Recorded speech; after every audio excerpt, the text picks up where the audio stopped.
गईले ससुरारी सैया हमार हो, खुले वाला बाटे आज किस्मत तहार हो।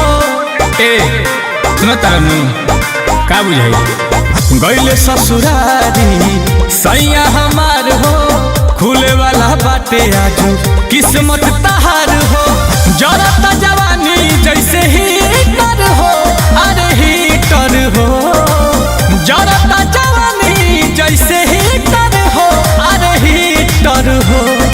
जानू हाली मिले आजा, पिया से पहिले आजा। ससुरा पर 7 किलोमीटर हो, अरे मीटर हो। धड़कता दिले आजा, यही से कहिले आजा। ससुरा पर 7 किलोमीटर हो, अरे मीटर हो।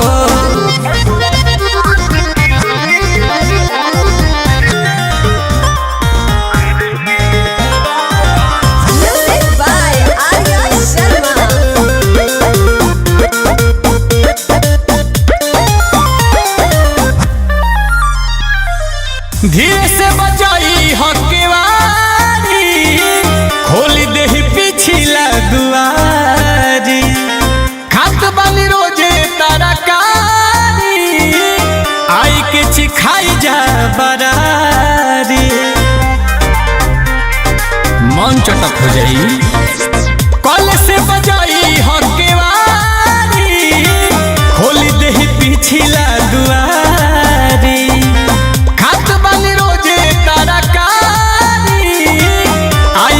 खाई जा बरारी।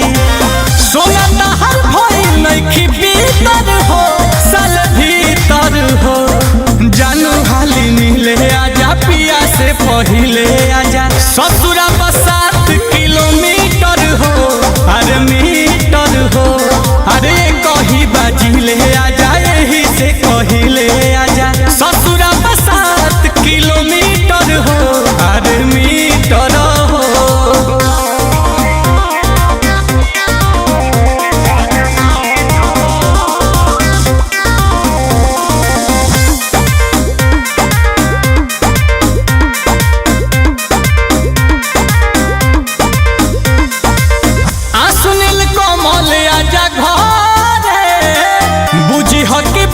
नहीं हारे दिन में गोविंद के तो छोड़ा, रतियों में शौक नहीं करे। अरे साफा सीधा हो। सुनील कोमल आजा घरे, बुझी हो कि बानी नहीं हारे। दिन में गोविंद के तो छोड़ा, रतियों में शौक नहीं करे। नाप तो बुखार लेके लीटर हो जा चीटर हो। जानू हाली मिले आजा, पिया से पहिले आजा। ससुरा पर 7 किलोमीटर हो, अरे मीटर हो। धड़कता दिले आजा, ये कही बाजिले आजा। ससुरा पर 7 किलोमीटर हो, अरे